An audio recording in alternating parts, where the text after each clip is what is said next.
¿Cuántos años llevas tomando tu pastilla para la tensión? 5 años, 10, quizás 20, cada mañana, a la misma hora, con el vaso de agua, como un ritual, sin preguntarte demasiado. Y ahora mismo te voy a pedir que te quedes conmigo durante los próximos minutos, porque lo que voy a explicarte hoy podría cambiar completamente la forma en que ves cada pastilla que te llevas a la boca. No porque sea algo alarmante, no porque vayas a dejar de tomarla, sino porque hay información que debería haberte explicado tu médico, que casi nunca hay tiempo de explicar en una consulta de 10 minutos, y que puede marcar una diferencia enorme en tu seguridad y en tu calidad de vida. Y lo más curioso es esto: la mayoría de personas que están tomando amlodipino, losartán o enalapril ahora mismo llevan años ignorando señales que su propio cuerpo les está mandando. Señales pequeñas, cotidianas, que se confunden con el cansancio, con la edad, con el calor, y que en realidad son mensajes importantes.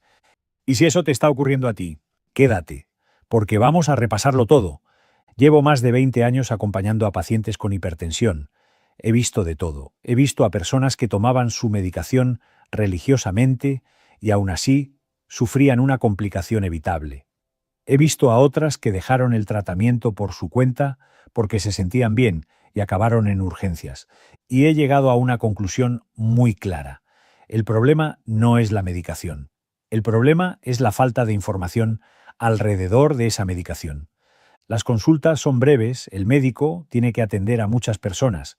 A veces no hay tiempo de explicar el porqué detrás de cada cosa, los efectos que pueden aparecer, las señales que hay que vigilar. Y el paciente se va a casa con la receta y con muchas preguntas sin responder. Eso es exactamente lo que vengo a remediar hoy. Vamos a ver las 11 cosas más importantes que necesitas saber si estás tomando amlodipino, losartán o enalapril, o si vives o cuidas a alguien que los toma. Las he ordenado de la menos a la más importante, y te adelanto que el número 1 no es lo que probablemente esperas. Pero cuando llegues a él, vas a entender por qué lo he puesto en ese lugar. Empezamos. Número 11. La hinchazón de tobillos que nadie relaciona con la pastilla. Si tomas amlodipino, hay algo que quiero que mires ahora mismo. ¿Tienes los tobillos un poco hinchados? Al final del día, las piernas se te quedan más pesadas de lo normal. ¿Los zapatos te aprietan más por la tarde que por la mañana? El amlodipino pertenece a una familia de medicamentos que llamamos calcioantagonistas. Lo que hace es relajar las paredes de los vasos sanguíneos para que la sangre fluya más fácilmente y la presión baje. Y eso es exactamente lo que queremos que haga. Funciona muy bien, pero esa relajación de los vasos tiene un efecto secundario en algunas personas. El líquido, que normalmente circula por los capilares de las piernas, tiende a acumularse en los tejidos. El resultado es esa hinchazón en tobillos y pies que parece inofensiva, pero que muchas personas llevan años aguantando, pensando que es cosa de la edad o de las varices. No siempre es de la edad. ¿Qué deberías hacer? Comentárselo a tu médico. Porque en muchos casos simplemente se ajusta la dosis, se cambia el horario de la medicación o se combina con otro fármaco que compensa ese efecto. No tienes por qué convivir con esa hinchazón si hay solución. Y lo que no debes hacer jamás es tomar un diurético por tu cuenta sin consultar, porque ahí es donde empieza el siguiente problema. Número 10. La tos que no te deja dormir y que tiene nombre propio. Y aquí es donde muchas personas cometen un error peligroso. Si tomas enalapril, o lisinopril, o ramipril, o cualquier medicamento cuyo nombre termine en pril, escúchame bien. Porque estos fármacos tienen un efecto secundario que afecta a entre el 15 y el 20% de las personas que los toman. Y cuando digo 15 o 20%, estoy hablando de 1 de cada 5 personas. Se trata de una tos seca, persistente, irritante, una tos que no viene de un catarro, que no mejora con jarabes, que aparece especialmente de noche o cuando te acuestas, y que puede llevar meses instalada en tu vida sin que la hayas relacionado con la pastilla de la tensión. ¿Por qué ocurre? Los medicamentos tipo pril actúan bloqueando una enzima. Esa enzima, al ser bloqueada, provoca que se acumule en los pulmones una sustancia que irrita las vías respiratorias de algunas personas, produciendo esa tos característica. No es peligrosa, pero sí es muy molesta, y lo importante es saber que no tiene tratamiento sintomático. Ni los jarabes, ni los antihistamínicos, ni los caramelos lo van a quitar. La única solución es cambiar de medicamento. Carmen llevaba 2 años con una tos seca que no conseguía explicar. Había ido al médico pensando que tenía asma, le habían hecho pruebas del pulmón, le habían mandado un inhalador, nada funcionaba. Lo que nadie había conectado era que esa tos empezó exactamente 3 meses después de que le recetaran el enalapril. Es que yo pensaba que la tos y la pastilla no tenían nada que ver. Me dijo cuando finalmente lo relacionamos. Son cosas distintas. Y eso es lo más frecuente. Asumimos que un efecto secundario tiene que ser llamativo, inmediato, obvio, pero muchos aparecen semanas o meses después de empezar el tratamiento, y para entonces ya hemos buscado otras explicaciones. Carmen cambió al losartán. La tos desapareció en 15 días. 2 años de noches malas, 2 años de pruebas innecesarias, todo por no tener esa información. Número 9. El potasio, el mineral que nadie vigila y que puede ser peligroso. Pero esto no es lo más preocupante. Hay algo que ocurre por dentro, sin síntomas claros, que a veces pasa completamente desapercibido. Tanto el losartán como el enalapril, como toda la familia de fármacos que actúan sobre el sistema de control de la presión arterial, tienen tendencia a elevar los niveles de potasio en sangre. ¿Y eso qué problema tiene? Que cuando el potasio se eleva demasiado, el corazón puede empezar a funcionar de forma irregular. El potasio es fundamental para que los latidos sean rítmicos y estables. El problema es que muchas personas no sienten nada, o sienten cosas que no relacionan con el potasio: cansancio inusual, sensación de debilidad muscular, a veces un latido extraño. Y el riesgo se multiplica si además consumes suplementos de potasio, si usas sal de régimen, que en realidad lleva cloruro de potasio en lugar de sodio, o si tienes algún problema de riñón. ¿Qué debes hacer? Hacerte análisis de sangre con regularidad. Y cuando te los hagan, asegúrate de que incluyen el potasio. Es un dato pequeño en el papel del laboratorio que puede tener una importancia enorme. Número 8. Los análisis de sangre. ¿Cuándo hacerlos y qué mirar? Y precisamente de eso quiero hablarte ahora. Cuando te recetan un antihipertensivo, los análisis de sangre no son opcionales, son parte del tratamiento. Y sin embargo, hay muchas personas que llevan años tomando su medicación y que no recuerdan cuándo fue la última vez que les hicieron una analítica completa. ¿Qué debe controlar esa analítica? 3 cosas fundamentales. La primera, la función renal. Los fármacos pril y los sartanes, como el losartán, actúan directamente sobre los riñones. En la mayoría de personas eso es beneficioso, pero en personas con cierta predisposición pueden reducir el flujo de sangre que llega al riñón y deteriorar su función poco a poco, sin síntomas. La segunda, el potasio, como acabamos de ver. La tercera, en personas que también toman diuréticos, hay que vigilar el sodio, porque con el calor del verano, con un episodio de diarrea, con cualquier situación donde el cuerpo pierde líquido, los niveles pueden caer peligrosamente rápido. La norma general es hacerse una analítica al menos una vez al año. Si hay algún cambio en la medicación o si aparece cualquier síntoma nuevo, antes. Número 7. El verano, la diarrea y el peligro que nadie anticipa. Lo siguiente podría afectarte incluso aunque te encuentres perfectamente bien en este momento. Imagina que es agosto, hace mucho calor, o que tienes una gastroenteritis y llevas 2 días con diarrea y vómitos. ¿Qué haces con tu pastilla de la tensión? Muchas personas, con muy buena intención, piensan que si están tomando poco o tienen el estómago revuelto, igual es mejor no tomar la medicación ese día. Y otras, igual de responsables, la toman religiosamente sin considerar que el contexto ha cambiado por completo. Los antihipertensivos hacen que los vasos sanguíneos se dilaten o que el corazón bombee con menos fuerza. En condiciones normales, el organismo lo compensa. Pero cuando estás deshidratado, cuando has perdido mucho líquido por el calor o por una gastroenteritis, esa compensación desaparece. Y el resultado puede ser una bajada brusca de tensión que provoque un mareo, una pérdida de equilibrio o, en el peor de los casos, una caída. Antonio tuvo una gastroenteritis fuerte en julio. Llevaba 4 días sin apenas comer ni beber, con diarrea constante. Su hija le preguntó si debía seguir tomando el losartán y el diurético que le habían recetado hacía un año. El médico me lo recetó para tomarlo todos los días, dijo Antonio. Así que lo tomo. Al quinto día, Antonio se levantó por la noche para ir al baño. La tensión le cayó en seco. Se agarró al marco de la puerta. Por suerte, no llegó a caer. Lo que Antonio no sabía es que en situaciones de deshidratación severa, muchos médicos recomiendan suspender temporalmente ciertos antihipertensivos hasta que el paciente esté bien hidratado. Pero eso hay que consultarlo, no decidirlo uno mismo. La regla de oro es simple. Si tienes diarrea, vómitos prolongados o llevas más de un día sin poder beber con normalidad, llama a tu médico antes de tomar tu medicación esa mañana. Una sola llamada puede evitar una caída. Antes de continuar, necesito pedirte algo.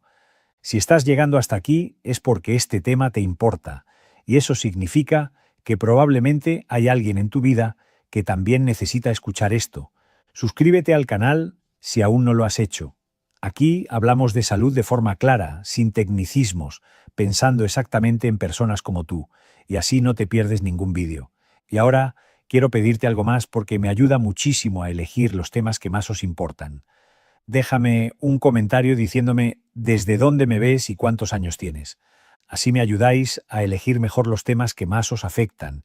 Y si tienes cualquier duda, te leo en los comentarios. Leo todos y contesto a los que puedo. Ahora sí, continuamos. Número 6. El ibuprofeno, el enemigo silencioso de tu medicación. ¿Y cuántas veces has tomado un ibuprofeno sin pensarlo dos veces? ¿Un dolor de cabeza, una rodilla que molesta, un resfriado con fiebre?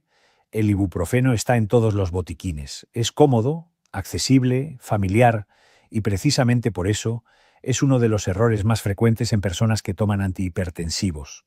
Los antiinflamatorios como el ibuprofeno, el naproxeno o el diclofenaco hacen dos cosas que complican el tratamiento de la tensión. Primero, hacen que el organismo retenga más líquido y sodio, lo que eleva directamente la presión arterial. Segundo, reducen el flujo de sangre a los riñones, lo que interfiere con la forma en que los fármacos PRIL y los sartanes protegen ese órgano. El resultado, la medicación para la tensión empieza a funcionar peor. La presión sube y si llevas días tomando ibuprofeno, cuando te mides en casa y ves números altos, puedes pensar que la pastilla ha dejado de hacer efecto. ¿Qué usar en su lugar? El paracetamol. Para la mayoría de dolores leves o moderados, el paracetamol es una alternativa mucho más segura en personas con hipertensión.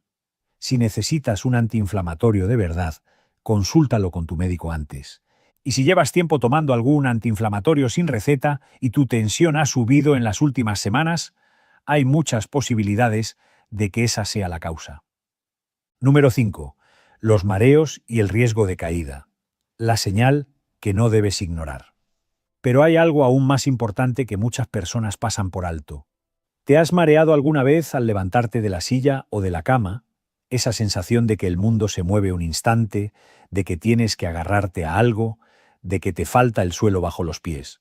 Lo que ocurre es esto: cuando estás sentado o tumbado, la sangre se distribuye de cierta manera.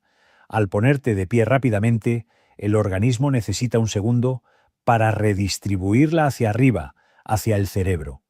En personas con la tensión bien controlada, ese ajuste puede tardar un poco más en producirse, y en ese intervalo de 1 o 2 segundos, el cerebro recibe menos sangre de la que necesita. Resultado: mareo. En la mayoría de los casos es leve y pasa solo, pero en personas mayores ese momento de inestabilidad es suficiente para provocar una caída, y una fractura de cadera a los 72 años no es un accidente menor. ¿Qué puedes hacer? 3 cosas sencillas. Primera, levántate siempre despacio, en 2 tiempos. Primero, siéntate al borde de la silla o de la cama, espera unos segundos, luego ponte de pie. Segunda, cuando estés de pie, agárrate a algo firme hasta que el mareo pase. Tercera, si los mareos son frecuentes o intensos, cuéntaselo a tu médico, porque a veces la tensión está demasiado baja y hay que ajustar la dosis. Número 4. ¿Cómo te mides la tensión en casa? Los errores que distorsionan todo. Lo que ocurrió después sorprendió incluso a su familia. Hay personas que llevan meses midiendo su tensión en casa, registrando los números, preocupándose o tranquilizándose en función de lo que ven, sin saber que están cometiendo errores sistemáticos que hacen que esas cifras no reflejen la realidad. Y no es culpa de nadie, nadie les enseñó a hacerlo bien. Estos son los errores más frecuentes. Medirse justo después de levantarse. En los primeros minutos después de ponerse de pie, la tensión está en un pico fisiológico. Si te la mides a los 2 minutos de salir de la cama, vas a ver números más altos que los reales. Medirse con la vejiga llena. Puede subir la tensión entre 5 y 10 puntos. Medirse después de tomar café, fumar o hacer ejercicio. Cualquiera de esas 3 cosas eleva temporalmente la presión. No descansar 5 minutos antes. Si llegas a casa corriendo, te sientas y te mides de inmediato, la tensión estará elevada simplemente por el esfuerzo. Colocar el brazalete mal. Tiene que estar a la altura del corazón, directamente sobre la piel, no encima de la ropa. Y medirse una sola vez. La tensión fluctúa. Una medición aislada no es representativa. Lo ideal son 2 mediciones seguidas con 1 minuto de diferencia y quedarte con la media. La tensión en casa es una herramienta valiosísima, pero solo si se usa bien. Número 3. La dosis olvidada. ¿Qué hacer y qué no hacer nunca? ¿Qué pasa si un día se te olvida tomar la pastilla? Es una pregunta que parece sencilla, pero que genera mucha angustia y sobre todo muchos errores. La norma general que aplica a la mayoría de antihipertensivos es esta: si te das cuenta del olvido el mismo día, antes de que llegue la hora de la siguiente dosis, tómala. Pero si ya es casi la hora de la próxima dosis, sáltate la olvidada y sigue con el ritmo normal. Lo que nunca debes hacer es tomar 2 dosis juntas para compensar. Ese error puede provocar una bajada brusca de tensión con consecuencias serias. Y no, saltarte un día no va a provocar ningún daño. La tensión no sube de forma peligrosa por una dosis olvidada, pero si empiezas a olvidarla de forma habitual, sí que puede perder su efecto protector a largo plazo. Si el problema es que se te olvida con frecuencia, hay soluciones sencillas. Un pastillero semanal, una alarma en el móvil, asociar la toma a otro hábito diario fijo, como el desayuno o el lavado de dientes. Lo importante es encontrar el sistema que funcione para ti. Número 2. La adherencia. El problema que más vidas cobra y del que nadie habla abiertamente. Y aquí llegamos a algo que te pido que escuches con mucha atención. Hay un fenómeno muy bien documentado en medicina que en lenguaje llano significa esto. Muchos pacientes con hipertensión dejan de tomar su medicación. No de golpe, no con una decisión consciente, sino poco a poco. Un día la olvidan. Otro día se sienten bien y piensan que quizás ya no la necesitan. Leen algo en internet que les preocupa, o simplemente se cansan de tomar pastillas indefinidamente sin sentir ningún beneficio inmediato, porque la hipertensión en la mayoría de los casos no duele, no tiene síntomas evidentes, no se siente. Y ahí está el gran engaño de esta enfermedad, que cuando todo parece estar bien, uno tiende a pensar que ya está curado, o que el cuerpo ya sabe regularse solo, y esa percepción puede llevar a decisiones muy peligrosas. Manuel llevaba 8 años tomando amlodipino y losartán sin problema. Se medía la tensión en casa, siempre bien, se sentía con energía. Un día leyó en un grupo de WhatsApp que los antihipertensivos dañaban los riñones a largo plazo. Se asustó, no consultó a su médico. Fue dejando la medicación gradualmente durante 3 meses. Al 4.º mes, Manuel sufrió un ictus leve. Perdió sensibilidad en el brazo izquierdo durante unas horas. Llegó a urgencias a tiempo. Se recuperó sin secuelas graves. Cuando el médico le explicó lo que había pasado, Manuel lloró. Pensé que lo estaba haciendo bien. Pensé que me estaba cuidando. Y eso es lo más devastador de esta historia. Manuel lo hizo con la mejor intención, pero sin la información correcta. Nunca suspendas la medicación para la tensión por tu cuenta. Si tienes dudas, miedos, si has leído algo que te preocupa, habla con tu médico. Que sea él quien decida, no el grupo de WhatsApp. Y el número 1, probablemente el consejo más importante de todo este vídeo. Llevamos todo el vídeo hablando de efectos secundarios, de riesgos, de precauciones, y es importante. Todo eso es importante. Pero el mensaje más poderoso que me llevaría a casa, si estuviera sentado frente a ti en la consulta, es este. La mejor medicación para la tensión no es la que baja más rápido la presión arterial, es la que puedes tomar de forma segura durante años. Piénsalo un momento. Hay personas que se cambiarían de medicamento mañana mismo si supieran que otro les baja 5 puntos más la tensión. Y hay personas que al primer efecto secundario dejan el tratamiento sin más. Ambas actitudes son comprensibles, pero ambas pasan por alto algo fundamental. El tratamiento de la hipertensión no es una carrera de velocidad, es un maratón. La clave no es bajar los números esta semana, la clave es proteger tu corazón, tu cerebro y tus riñones durante los próximos 10, 20, 30 años. Y eso solo ocurre si el medicamento que tomas es el correcto para ti, no el mejor del mundo en abstracto, el mejor para tu cuerpo, tu historial, tu estilo de vida, tus otras enfermedades. El amlodipino puede ser perfecto para una persona y generar hinchazón molesta en otra. El enalapril puede ser el fármaco ideal para alguien con diabetes y una pesadilla para quien tiene esa tos rebelde. El losartán puede ser la solución para muchos pacientes, pero requiere vigilar el potasio en personas con tendencia a retenerlo. No hay una pastilla universal, hay una pastilla que es la tuya. Y encontrarla, ajustarla, revisarla con tu médico regularmente es el trabajo más importante que puedes hacer por tu salud cardiovascular.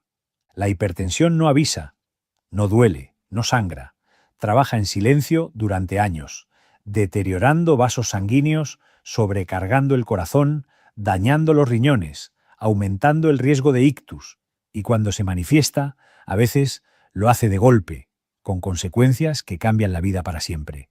Tu pastilla diaria, tomada correctamente, vigilada adecuadamente, ajustada cuando hace falta, es literalmente un escudo. No la infravalores, no la abandones y no la gestiones solo. Antes de que te vayas, quiero dejarte un resumen rápido de lo más importante. Si tomas amlodipino, vigila la hinchazón de tobillos y pies. No es peligrosa, pero tiene solución. Cuéntasela a tu médico. Si tomas enalapril o cualquier pril y tienes una tos seca persistente que no mejora con nada, eso puede ser el medicamento. Existe alternativa, se puede cambiar. Si tomas losartán o cualquier sartán, hazte analíticas con regularidad. Vigila el potasio. Y ten especial precaución en los días de calor intenso o de enfermedad con pérdida de líquidos. Para todos, evita el ibuprofeno sin consultar. Mídete bien la tensión en casa, levántate despacio, y si un día olvidas la pastilla, no la dobles al día siguiente. Pero sobre todo, quédate con esto. Los síntomas son información.